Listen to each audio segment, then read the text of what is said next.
नमस्कार, शाम के 7 बज रहे हैं। मैं हूं आपके साथ में मानसा मलिक और मेरे साथ हैं सचिन।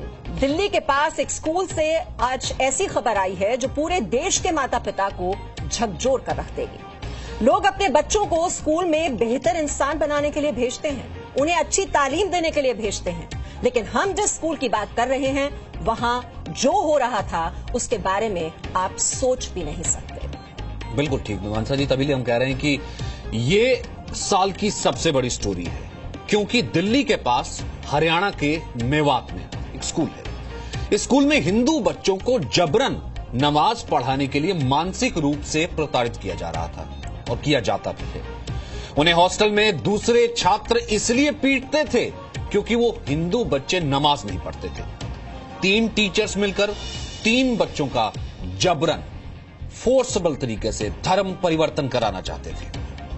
और ये सब कुछ हो रहा है भारत जैसे सेक्युलर देश में। जी हां, भारत जैसे सेक्युलर देश में धार्मिक स्वतंत्रता का अधिकार है, ये एक मौलिक अधिकार है, लेकिन किसी को बरगलाकर या दबाव डालकर धर्म बदलवाने का अधिकार किसी को नहीं है। आखिर स्कूल में बच्चों पर धर्म बदलने का दबाव डालकर हम उन्हें क्या संदेश देना चाहते हैं? आखिर ऐसी पढ़ाई भी किस काम की? जाहिर सी बात है, आखिर ऐसी पढ़ाई किस काम की?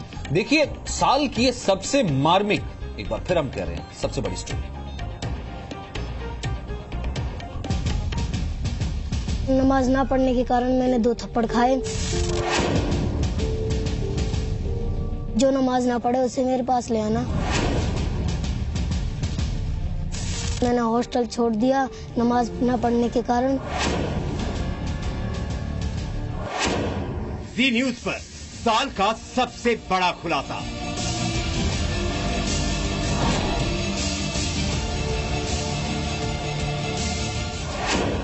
दिल्ली के पास धर्म परिवर्तन की पाठशाला।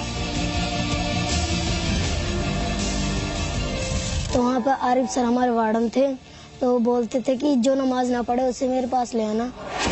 स्कूल में मजहब बदलने वाले गुनहगार कौन?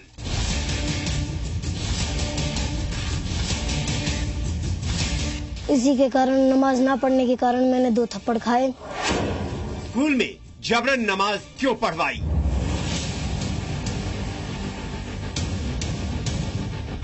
2015 में मैंने हॉस्टल छोड़ दिया नमाज न पढ़ने के कारण। सरकारी स्कूल में मासूमों पर मजहबी जुल्म।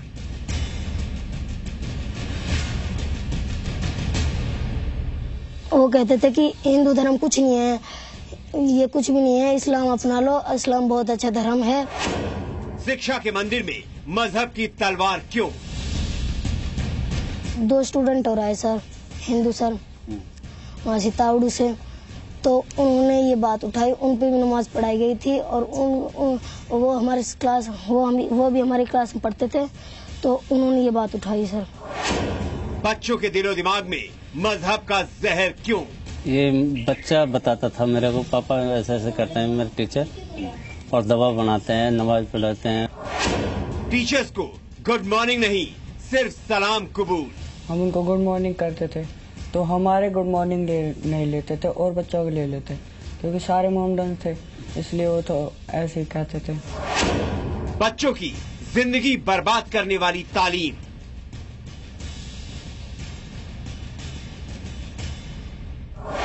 दिल्ली के पास स्कूल में सबसे बड़ा अधर्म।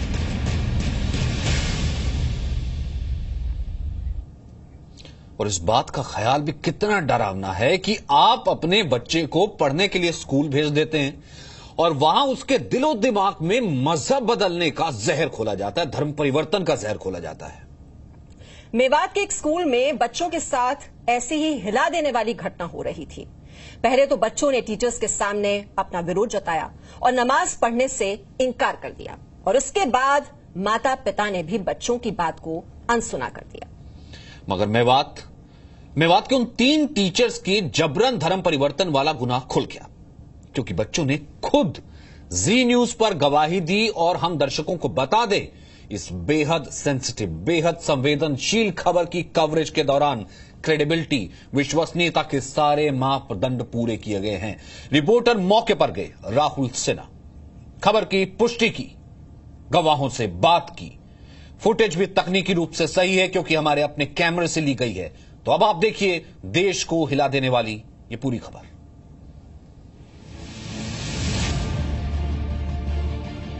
नमाज ना पढ़ने के कारण मैंने 2 थप्पड़ खाए। देश को हिलाकर रख देने वाली इस खबर की शुरुआत करने से पहले उन मासूमों की गवाही सुन लीजिए जिन्हें स्कूल में तरक्की की तालीम नहीं बल्कि उनके दिलो दिमाग में जबरन मजहब बदलने का जहर भरा जाता है।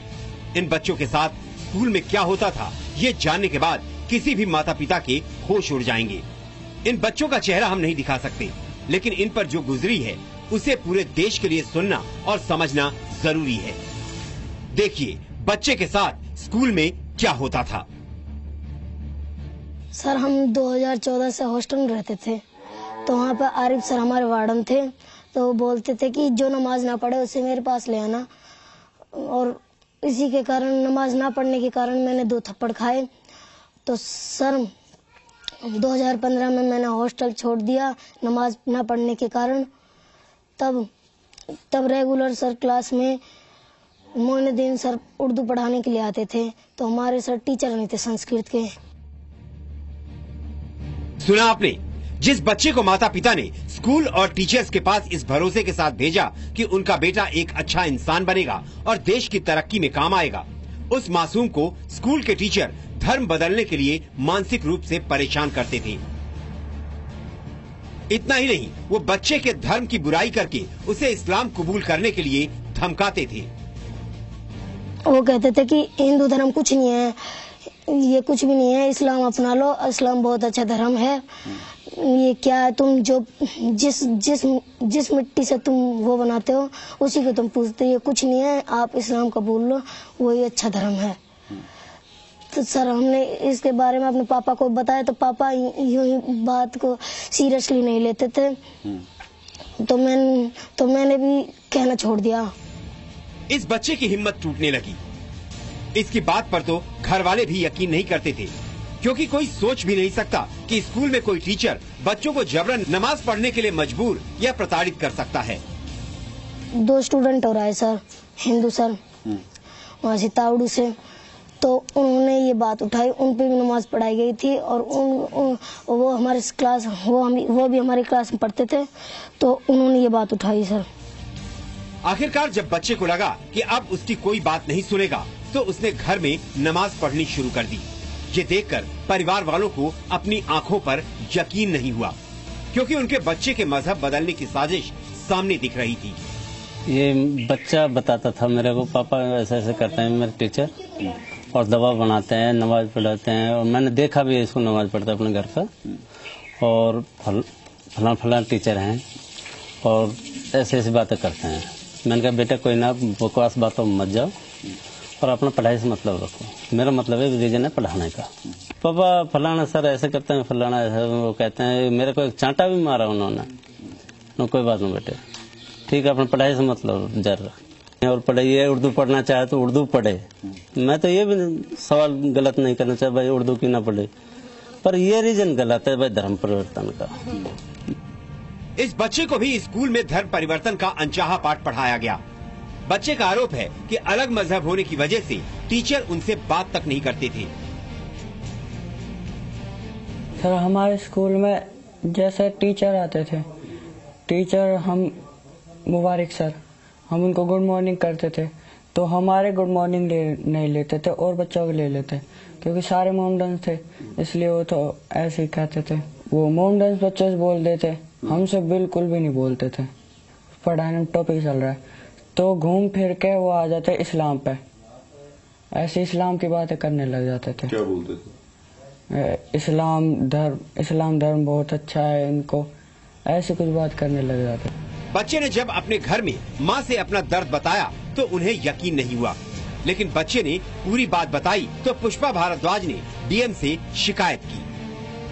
ने इतना परेशान किया बेटे को कि भाई आप इस्लाम को कबूल कर लो, और आपकी रामायण में कुछ नहीं रखा, आपके भगवान नहीं होते, आप एक बार इस्लाम कबूल करके देखो आपको कितना अजाब मिलेगा।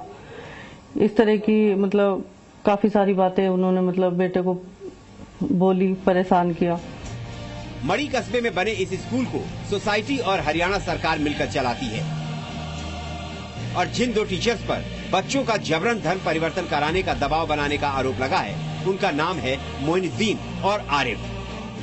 डीएम के निर्देश पर दोनों को सस्पेंड कर दिया गया है और तीसरे आरोपी टीचर का तबादला कर दिया गया है। मेवात के डीसी ने इस मामले में 2 शिक्षकों को सस्पेंड कर दिया, लेकिन इस मामले में सबसे महत्वपूर्ण बात यह है कि जब जांच की गई उस दौरान स्कूल के कई मुस्लिम बच्चों ने बाकायदा लिखित में बयान दिया कि हिंदू बच्चों के साथ कुछ गलत हो रहा था। राहुल सिन्हा, ज़ी मीडिया, मेवात। तो राहुल सिन्हा की रिपोर्ट आपने देखी और इस वक्त राहुल सिन्हा हमारे साथ हैं। राहुल, आप मेवात के स्कूल में गए, वहां पर आपने वहां पर पीड़ित बच्चों से भी बात की, आपने उनके दोस्तों से बात की, आपने उनके माता पिता से बात की और स्कूल प्रशासन से भी बात की।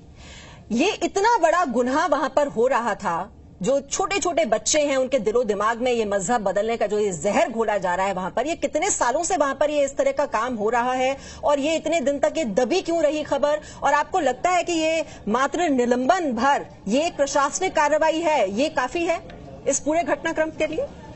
मीमांसा, बड़ी अजीब सी बात है और ये खबर अंदर तक कचोटती भी इसी बात को लेकर है कि ये खबर पिछले कुछ दिनों से वहां पर लोकल मीडिया में तो रही, लेकिन जो मेन स्ट्रीम मीडिया है, नेशनल मीडिया, उसने इस खबर को तवज्जो देने की जरूरत समझी नहीं।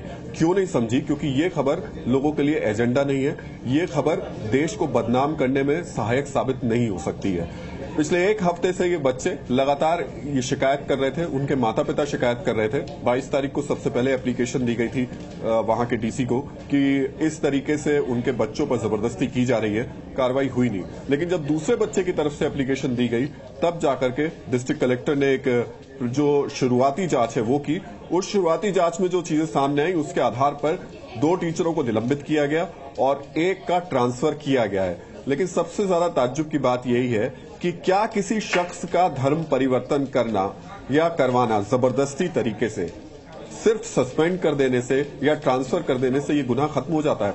अभी तक ये मामला शुरू हुए 10 दिन हो चुके हैं, लेकिन अभी तक किसी तरीके का कोई क्रिमिनल ऑफेंस, किसी तरीके की कोई कानूनी कार्रवाई इन 3 शिक्षकों पर नहीं की गई। उससे भी ज्यादा अजीब स्थिति मीमांसा यह है कि अब इन शिक्षकों के समर्थन में बाकायदा मेवात के कुछ लोग उठने शुरू हो गए, खड़े होने शुरू हो गए, जबकि ये माता पिता अभी अकेले हैं और अपनी लड़ाई खुद लड़ रहे हैं। इनमें से 2 बच्चे स्कूल छोड़ चुके हैं, इसमें से 1 बच्चे को एडमिशन जरूर मिला है, लेकिन दूसरा बच्चा अभी भी एडमिशन के लिए दाखिले का इंतजार कर रहा है। अब आप सोचिए कि ये जुलाई खत्म हो चुकी है, अगस्त है, और ऐसी स्थिति में कोई माता पिता अगर अपने बच्चे को निकालता है तो किस हालात में उसने निकाला होगा। लेकिन यहाँ पर सब चुपचाप है और इंतजार कर रहे हैं कि अब जो 3 सदस्य एक जांच कमेटी बनाई गई है सरकार की तरफ से, एडमिनिस्ट्रेशन की तरफ से, वो अपनी रिपोर्ट देगी, उसके बाद आगे की कार्रवाई होगी। अजीब सी विडंबना है मीमांसा की कैसे ऐसा हो सकता है इस देश में कि बच्चों को स्कूल में जबरदस्ती धर्म परिवर्तन करने के लिए, नमाज के लिए, और ये बात सिर्फ एक मुसलमान या हिंदू की बात नहीं हो रही है। अगर किसी कोई हिंदू स्कूल में किसी मुस्लिम बच्चे के साथ ऐसा होता है तब भी उसी तरीके से गंभीरता के साथ में कार्रवाई होनी चाहिए थी, लेकिन वो कार्रवाई अभी तक मेवात में देखने को मिली नहीं। और मैं तो राहुल एक पॉइंट इसमें और ऐड करना चाहूंगा। आपकी इसी रिपोर्ट में देख रहा था, सरकार तो इसमें पार्टी है, सरकार, क्योंकि सरकार स्कूल की एक संस्था के साथ है, सरकार साथ चलाती है स्कूल, तो सरकार को तो ज्यादा अकाउंटेबल होना चाहिए था, एक नजीर बनाना चाहिए था। सिर्फ एक सस्पेंशन दे दिया गया।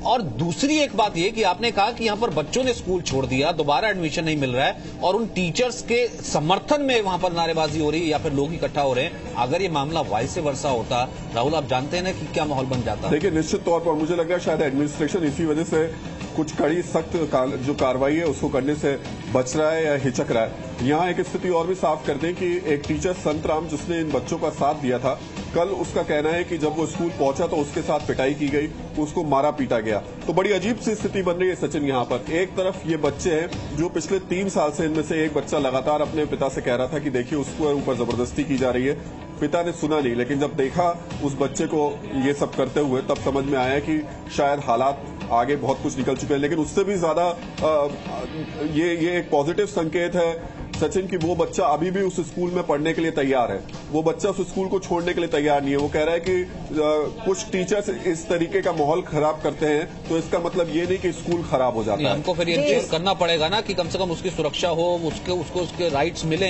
ये ना हो ना कि जैसे वो कह रहा था कि मैं उनकी बात नहीं मानता था तो थप्पड़ मारने शुरू कर दिए जाते थे, या फिर वो टीचर जब वो दोबारा पहुंचा कि उसको भी यही नौबत की जा रही कि वो यहाँ पर स्कूल छोड़ें, क्योंकि आपने कहा कि उनकी भी पिटाई हो रही है। और सारे बच्चे सचिन इतने समझदार भी नहीं होते हैं, और कैसे ये शिक्षा के मंदिर में ये सब कुछ हो रहा है, ये बहुत ही हैरान कर देने वाली खबर है। और जी न्यूज ने इस खबर को लेकर देश की अलग अलग पार्टियों के सांसदों से भी बातचीत की है। जबरन धर्म परिवर्तन की सबने आलोचना की। मुझे लगता है भारत ही एक ऐसा देश है जहां पर हर किसी को इस बात की अभिव्यक्ति भी है कि वो किसी भी धर्म को अपना सकता है, और जहां पर कई धर्मों ने जन्म भी लिया है। भारत के किसी हिस्से में अगर किसी को जबरदस्ती कोई धर्म अपनाने के लिए कहा जाता है तो इसका विरोध भी होना चाहिए, इस पर कार्रवाई भी होनी चाहिए। हमारा डिस्ट्रिक्ट में 70% मुस्लिम पॉपुलेशन है।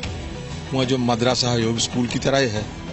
वहाँ भी तो फ्राइडे को नमाज हो सकता है, लेकिन मुझे पता नहीं कि जबरदस्ती अगर किसी ने पढ़ाते हैं, मतलब दूसरे धर्म के बच्चों को दूसरे धर्म के बच्चों को पढ़ना नहीं चाहिए। अगर दूसरे धर्म के बच्चे को जबरदस्ती किसी ने नमाज पढ़ाया और दूसरे धर्म के बच्चे को किसी ने सरस्वती पूजा कराया, दोनों ही गलती है। और इस तरह की गलती के खिलाफ वहाँ के सूबों की सरकार को सख्त कदम उठाना चाहिए। और इस वक्त हमारे साथ इस्लामिक स्कॉलर मौलाना अब्दुल रहमान आबिद साहब जुड़ गए हैं।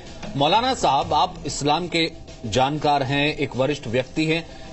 मेवात के एक स्कूल में हिंदू बच्चों को जबरन धर्म परिवर्तन के लिए कहा जा रहा है, उन्हें नमाज के लिए कहा जाता है, नहीं वो फॉलो करते हैं तो उन्हें थप्पड़ मारा जाता है। 2 बच्चे स्कूल छोड़ चुके हैं और ये मामला सामने आने के बाद अब वो डरे हुए हैं। क्या ऐसा लिखा है इस्लाम में, ऐसा हो सकता है? अरोड़ा जी, मैं शुरू से आपका बुलेटिन, जब से आपने ये न्यूज शुरू की है, मैं पूरा देख रहा हूँ, और अब तक मैं जिस निष्कर्ष पर पहुंचा हूँ, पूरी अब तक की खबर देख करके अभी ये पूरी खबर जो है डाउटफुल है, इस पर यकीन नहीं किया जा सकता। इसलिए कि अगर इस खबर में ये बात होती कि भाई बच्चे जो उसकी क्लास में पढ़ते हैं, क्लासमेट बच्चों ने इस तरह की बात कही है कि भाई नमाज पढ़ो या इस्लाम कबूल कर लो, तो मैं समझ सकता हूँ कि बच्चे आपस में इस तरह की बात कर सकते हैं। मौलाना जी, टीचर्स ने कहा है, बच्चों ने नहीं कहा है। मेरी बात पूरी होने दीजिए मीमांसा जी, मेरी बात पूरी होने दीजिए, फिर आप सवाल कीजिए। तो बच्चे ऐसी बातें कर सकते हैं, लेकिन जिन टीचरों पर ये आरोप लगा है और वो टीचरों की जो आप तस्वीर दिखा रहे हैं, मैं इस बात को यकीन नहीं कर सकता कि ऐसे समझदार बालिग आदमी इस तरह की कोई बात करेंगे, वो भी ऐसे माहौल में जो पिछले 3 साल से इस मुल्क में चल रहा है। चलिए मौलाना जी, चलिए एक मिनट आप रहिए जरा हमारे साथ। 10 सेकंड और दे दीजिए, फिर आप सवाल कीजिए। अच्छा, राहुल सिन्हा वहाँ पहुंचे थे। मौलाना साहब, चलिए आपके डाउट सारे क्लियर करते हैं। मौलाना साहब सुनिए। अच्छा, नहीं, सुनिए मौलाना साहब सुनिए। मौलाना साहब मेरा सिर्फ छोटा सा है। मौलाना साहब सुनिए। एक सेकंड सुन लीजिए पहले। आप एक सेकंड तरह के एजुकेशन के उनको भी मौलाना साहब, वन वे ट्रैफिक रहेगा तो बात कैसे होगी? एक बार सुनिए तो सही मौलाना साहब। मौलाना साहब, आपने बोल दिया आपको ये षड्यंत्र दिख रहा है, आपको साजिश दिख रही है। मौलाना साहब, टीवी पे देख करके आपको ये षड्यंत्र और साजिश दिखने लगा। मैं ग्राउंड लेवल पर गया, वहाँ पर बच्चे आपके सामने बोल रहे हैं। डिस्ट्रिक्ट कलेक्टर ने बाकायदा शुरुआती जांच के बाद में इन टीचर्स को दोषी पाते हुए सस्पेंड किया है। आपको अभी भी लग रहा है कि ये बेचारे निर्दोष है, इनको साजिश करके फंसाया गया है? ये इनको इनकी तस्वीर से लग रहा है राहुल। मैंने कहा ना, मैं शुरू से देख रहा हूँ टीवी पे बैठा हुआ, मैं शुरू से इस खबर को पूरी को सुनना और बड़े ध्यान से सुनना हूँ, कोई काम नहीं कर रहा दूसरा। मैं आपको शुरू से देख के ये तीनों जने निर्दोष दिख रहे हैं। नहीं कर सकता, उसकी 2-3 वजूहात मेरे पास बहुत मजबूत है, देखिए सुनिए। दादरी में अखलाक का कत्ल किया गया, उसी के घर वालों पर FIR दर्ज कर दी गई। अरे कहाँ दादरी चले गए? मेवात में रुके ना मौलाना साहब। दादरी में है तो ठीक है, मेवात में अगर ऐसा होता है और इन हिंदू बच्चों के साथ होता है तो इस देश में नहीं हो सकता ना मौलाना साहब। बच्चों पर जो है मेवात में हिंदू बच्चों के साथ ऐसा नहीं हो सकता ना मौलाना साहब। अगर यही अल्पसंख्यकों के साथ होता, दलितों के साथ होता, तो आप इसको जायज बता देते। मौलाना साहब, हरियाणा मेवात में जुनैद का कत्ल हुआ रेल में जाते हुए, उसके भाइयों पर और उसके आप डिटेल कर रहे हैं मौलाना साहब, जवाब नहीं है। राकेश सिन्हा, राहुल उन्होंने हिंदू बच्चों के साथ में जबरदस्ती की धर्म बदलने के लिए, मौलाना जी, आप पहला मामला नहीं सुनने है। के लिए नहीं बैठे हुए हैं, आप बस अपनी बोले जा रहे हैं। उसकी सरकारी एजेंसी। अच्छा चलिए, आप रहिए हमारे साथ इस वक्त राकेश सिन्हा जी भी जुड़ चुके हैं। 2 मिनट मौलाना जी प्लीज, हमें नहीं तो फेडर डाउन करना पड़ेगा। आप 2 मिनट के लिए रुक जाइए। राकेश सिन्हा, आप हमारे साथ मौजूद है ना? ये कार्यक्रम देख रहे हैं, आपने रिपोर्ट भी पढ़ी होगी।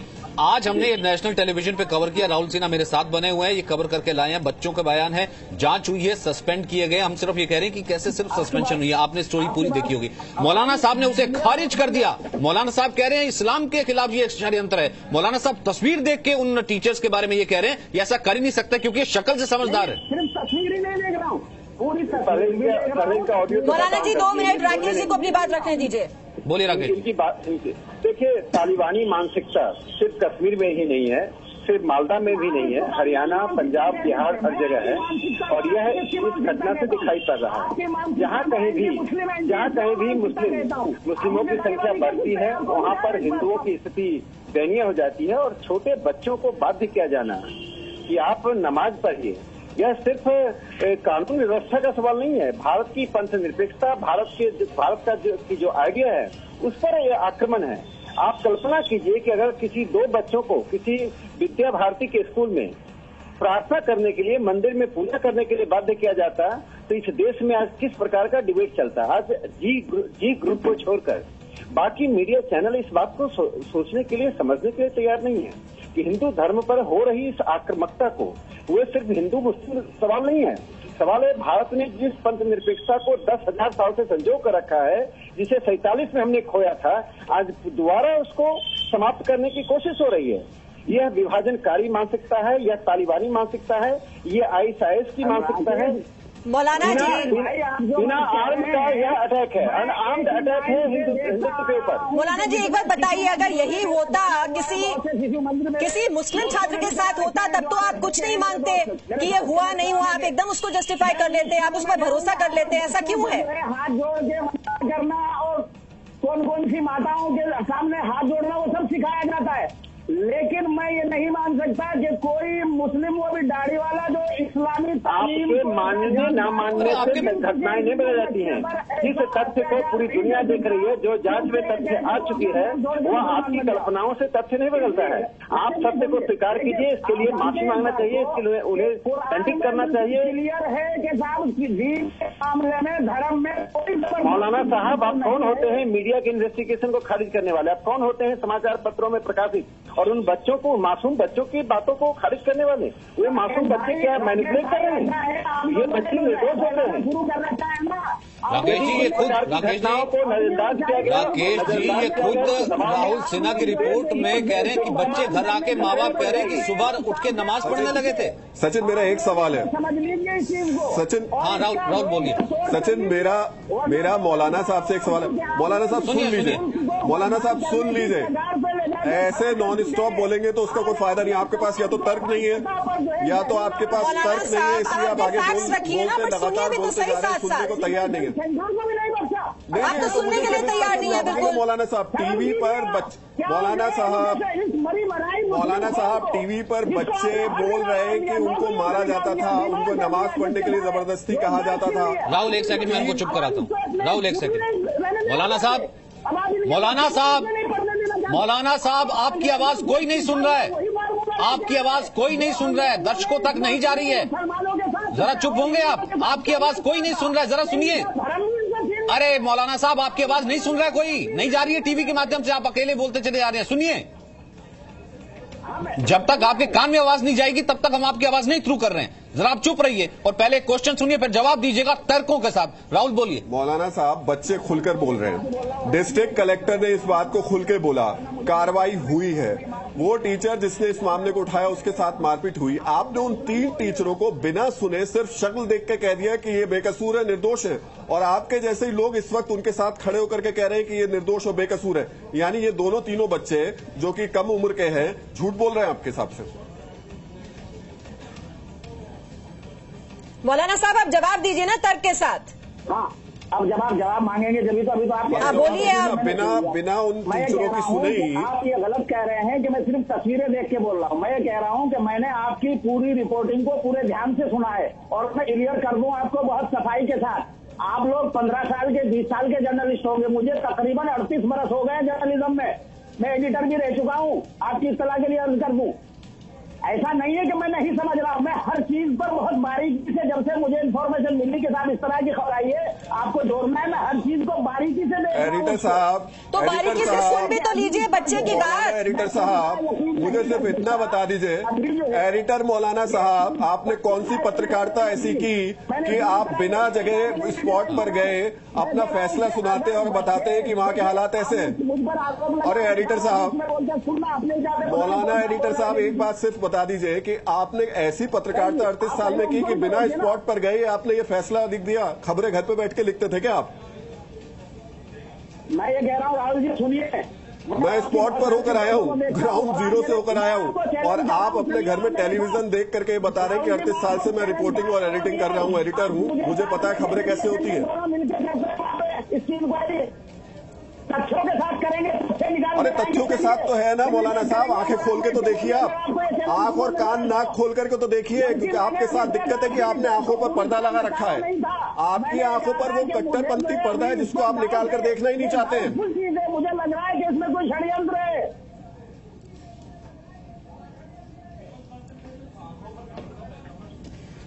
तो ये भी तो बता दो ना क्यों लग रहा है। बस वो यही राहुल यही जानना चाह रहे क्यों लग रहा है। आप वही तो बता नहीं पा रहे, बाकी इधर उधर पास जवाब। मौलाना साहब सब झूठ बोल रहे हैं, बच्चे भी झूठ बोल रहे हैं, रिपोर्टर भी झूठ बोल रहा है, डीसी ने भी बिना देखे कार्रवाई कर दी और आप सही बोल रहे हैं।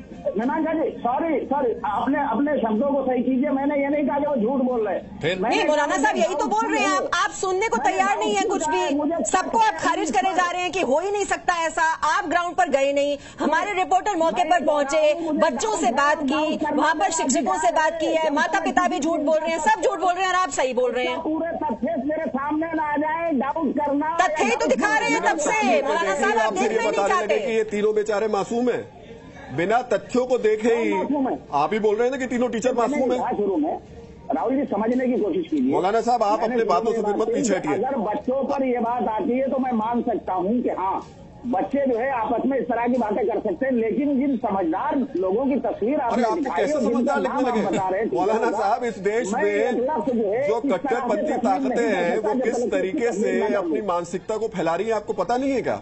आपको पता नहीं कि कश्मीर में किस तरीके से सऊदी अरब से पैसा ला करके ये कट्टरपंथी ताकतें अपने आप को स्टैब्लिश कर रही है? क्या ये लोग नए हैं आपके लिए?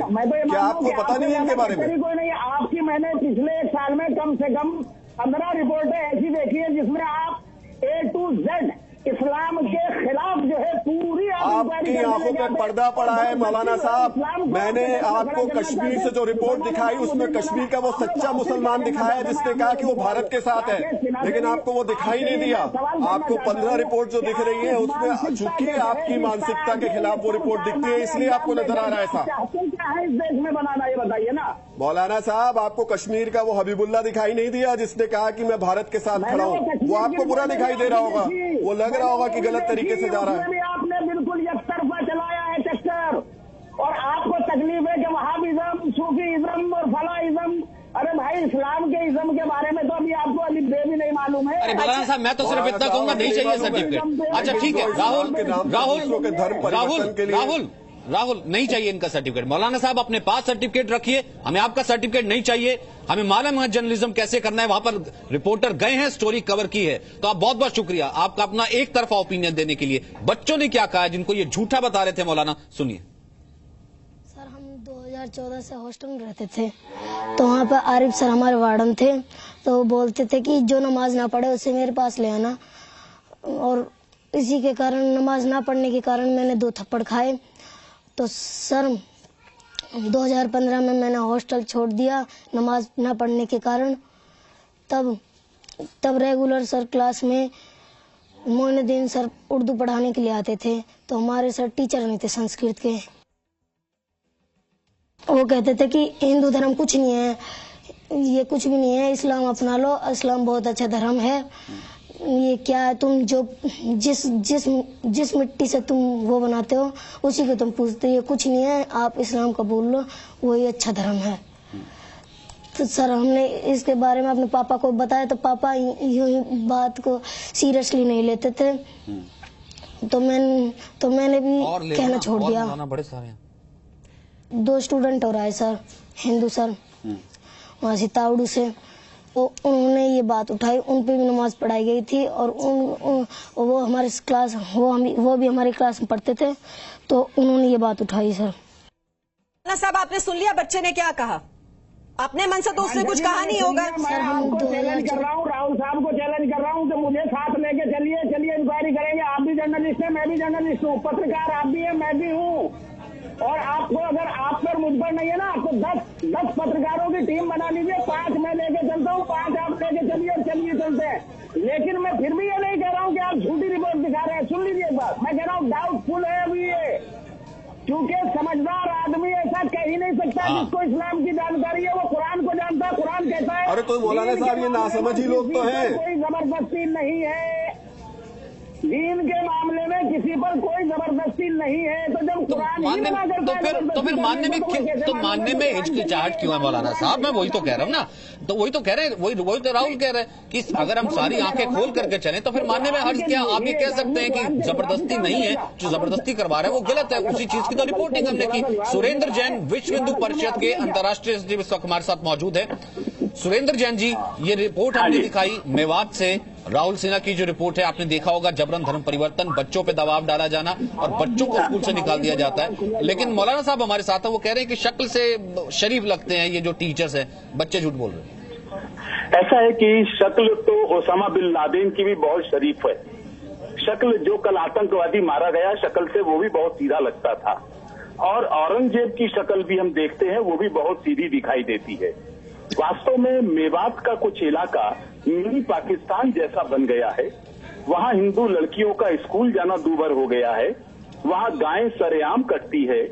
पिछले साल का प्रकरण ध्यान में होगा जब बीफ बिरयानी वहाँ खुलेआम बिक रही थी और सैंपल टेस्टिंग में वो पॉजिटिव निकले थे। तो इसलिए शक्ल के आधार पर या कुरान की कुछ आयतों का उदाहरण देकर वो अपने पाप को छिपाने की कोशिश करते।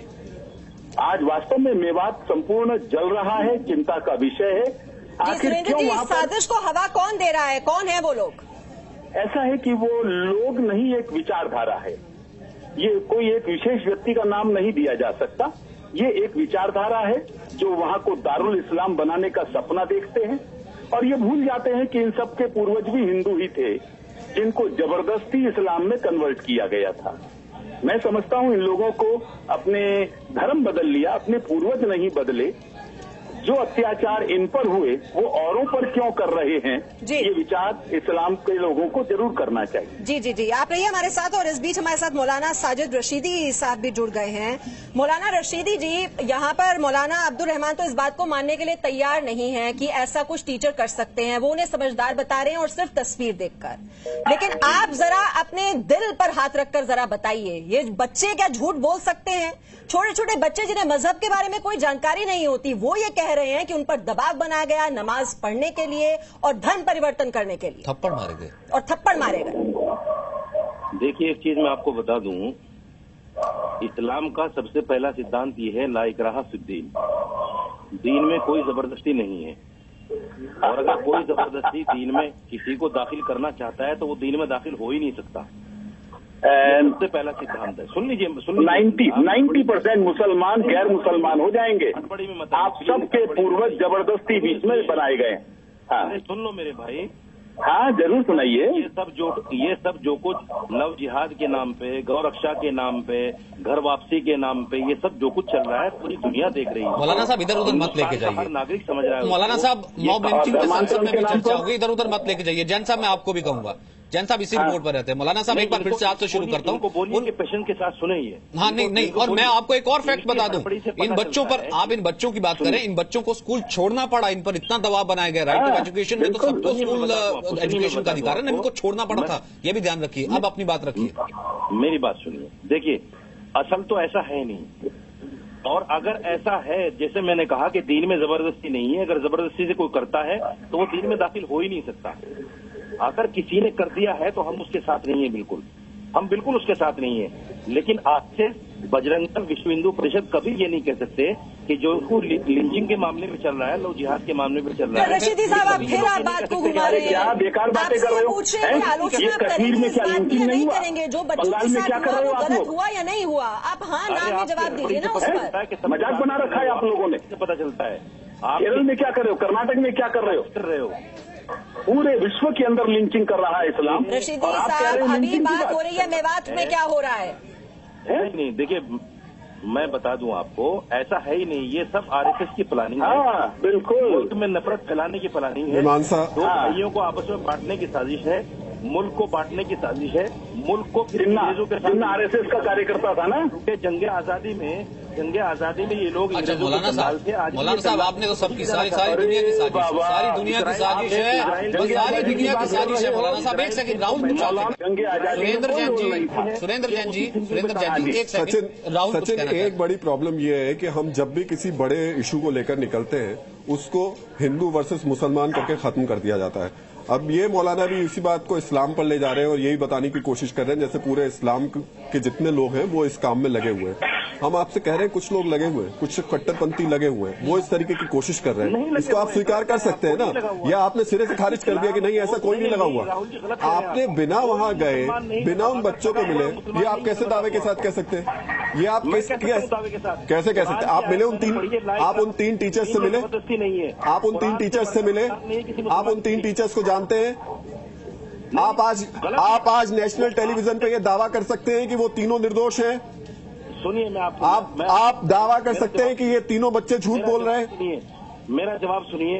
वो कहीं न कहीं राष्ट्रीय मुस्लिम मंच से प्रेरित है, जो इनका है राष्ट्रीय मुस्लिम मंच, उससे कहीं न कहीं वो प्रेरित है। वो भी आरएसएस के हो गए राहुल, वो भी आरएसएस के हो गए राहुल, वो भी आरएसएस के हो गए। मौलाना साहब बहुत बहुत मौलाना साहब, आपका तो काम ये होना चाहिए था कि आप सबको सही राह दिखाएं, वो तो आप करने से रहे। आपको उन टीचर्स अगर वो गलत राह पर चले भी गए हैं तो आपकी जिम्मेदारी बनती है उनको सही राह दिखाना। इनको एक और सबूत दिखा देते हैं, इनको एक और रिपोर्ट दिखा देते हैं। दरअसल ये मेवात मॉडल स्कूल है और इसमें यह धर्म परिवर्तन की जो साजिश चल रही थी, ये इसका खुलासा कभी नहीं हो पाता, हम आपको बता रहे हैं। मगर बच्चों ने टीचर के जुल्मों को मानने से इनकार कर दिया, तभी ये बात सामने आई है। मेवात साहब जी, और मार भी खाई वहां पर, और हॉस्टल भी उन्होंने छोड़ दिया, यहां तक स्थिति पहुंच गई। और आरोपी टीचर्स की दबंगई देखिए, वो सस्पेंड हो गए तो संभवतः उन्हीं के लोगों ने डीएम से शिकायत करने वाले टीचर को स्कूल के गेट पर पीट दिया। अब छात्रों के जबरन धर्म परिवर्तन और शिकायत करने वाले टीचर के साथ मारपीट के मामले की जांच हो रही है।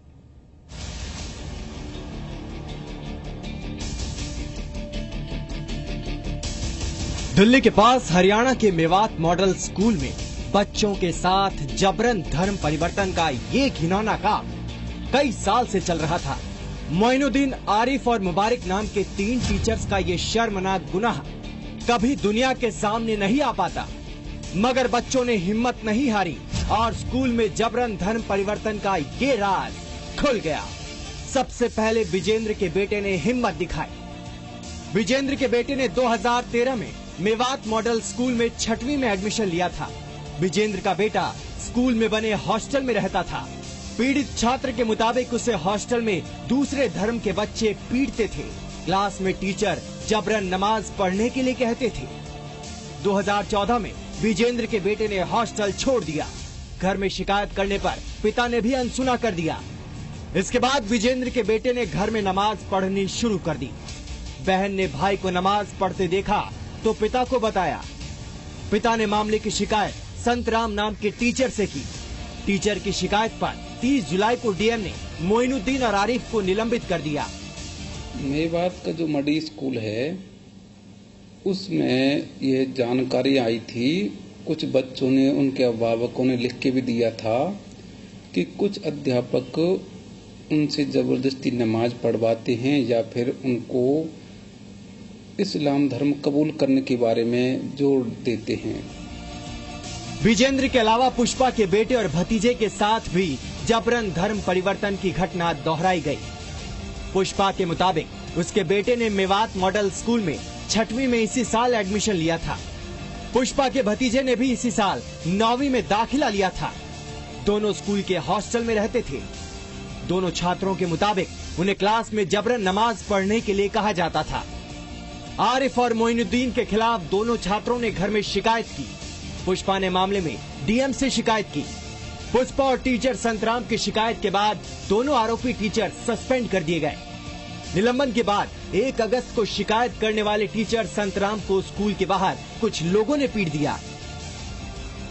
हाँ, मुझे सूचना मिल गई थी। हमने कहा कि ऐसे मामलों में ज्यादा किसी लंबित नहीं करना चाहिए, क्योंकि एक ये सांप्रदायिक से जुड़ा और धर्म से जुड़े मामले होते हैं। इस पर तुरंत जो भी हम एक्शन ले सकते हैं उस पर लो, तो उनको निलंबित इसलिए किया गया है।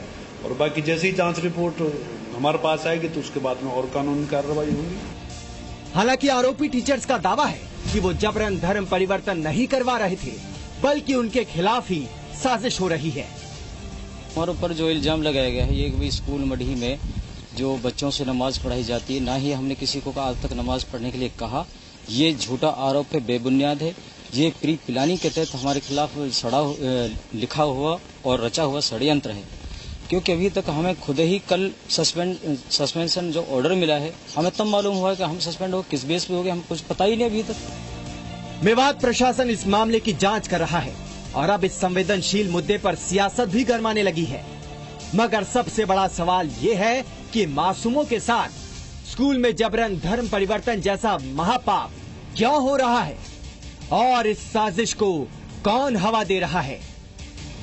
मड़ीगांव के लोग बताते हैं कि इस मेवात स्कूल में 3 साल पहले 45 हिंदू बच्चों ने एडमिशन लिया था, लेकिन एक एक करके ये बच्चे स्कूल छोड़ते चले गए, जिसके कारण पता नहीं।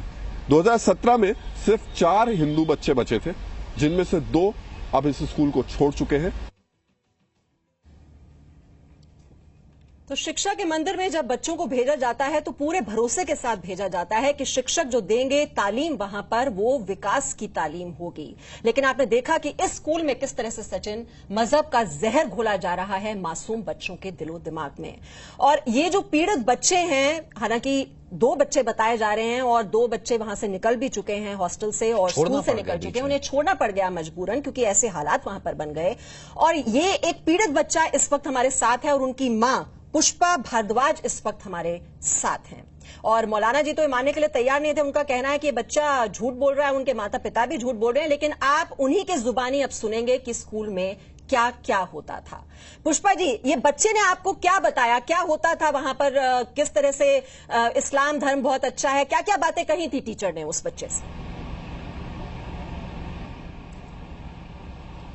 जी, मैंने अपने बच्चे का एडमिशन मई के शुरुआत में कराया था जी। तो उस टाइम पे हमें ये नहीं पता था कि हिंदू बच्चे उस स्कूल में नहीं है। उसके बाद में हमने बच्चे को स्कूल भेजा। 10 दिन तक 15 दिन तक बच्चा लगातार स्कूल में गया, लेकिन उन्होंने उस टाइम तक मुझे कुछ नहीं बताया था कि वहाँ क्या प्रॉब्लम है क्या नहीं है। बच्चा वहाँ रहता रहा, मतलब मजबूरी में रह रहा था, ये लगा लो आप। लेकिन जैसे ही स्कूल की गर्मियों की छुट्टियां पड़ती हैं, बच्चे ने आके अपनी बहन को बताया कि मैं उस स्कूल में नहीं जाऊंगा। मैंने पूछा कि भाई क्यों नहीं जाना है, क्या कारण है। मुझे कुछ नहीं बताया। मेरी बेटी है, बेटे से बड़ी है जो फाल्गुनी, उसने मुझे बताया कि मम्मी वहाँ उस स्कूल में दोबारा भैया को मत भेजना, नहीं तो वहाँ उनको प्रॉब्लम हो जाएगी। तब मैंने फिर बेटे से पूछा, मैंने कहा बेटा क्या बात है, आप स्कूल क्यों नहीं जाना चाह रहे हो? बोले नहीं मुझे जाना नहीं है। मैंने कहा कारण तो बताओ, क्या बात है, क्या नहीं हुआ, टीचर ने मारा है या पढ़ाई का कोई इशू है, क्या है, आप मुझे बताओ तो सही।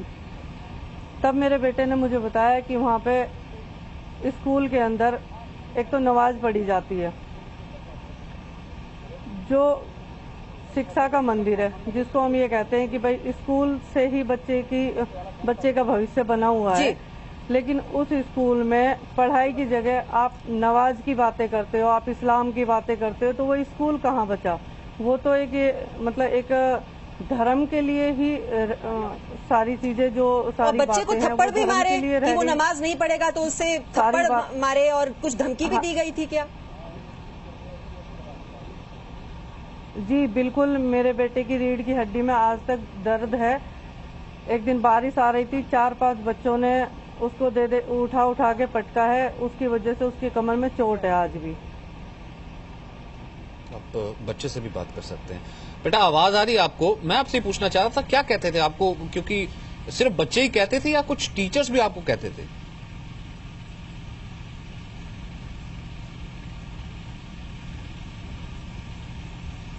बच्चे तक शायद सचिन अभी आवाज नहीं जा रही है और पुष्पा जी हमारे साथ हैं, उनके पास हम फिर एक बारी जाएंगे और पूछेंगे सवाल। पुष्पा जी, ये आपको आके इसने बताया कि ये स्कूल में नहीं पढ़ना चाहता है, फिर आपने शिकायत की, फिर डीसी आवाज जाने लगी। एक सेकंड पुष्पा जी, एक सेकंड, मैं आपके बेटे से भी बात करना चाहता हूँ। बेटा एक बात बताओ कि सिर्फ जो आपके साथ के बच्चे थे वही आपको कहते थे कि ये बोलो या इस्लाम अच्छा है, या वहाँ टीचर्स भी कुछ आपको आकर के कुछ बातें बोलते थे? सर बच्चे ही कहते थे, टीचर्स तो बस मुबारक सर भेदभाव करते थे। कैसे भेदभाव? जैसे हमसे बोलते नहीं थे, वो मोमडन बच्चों से बोलते थे, हम गुड मॉर्निंग करते थे, हमारी गुड मॉर्निंग ले देते थे, और बच्चे जैसे वो अस्सलाम वालेकुम करते थे उनसे ले लेते, हमसे नहीं बोलते थे।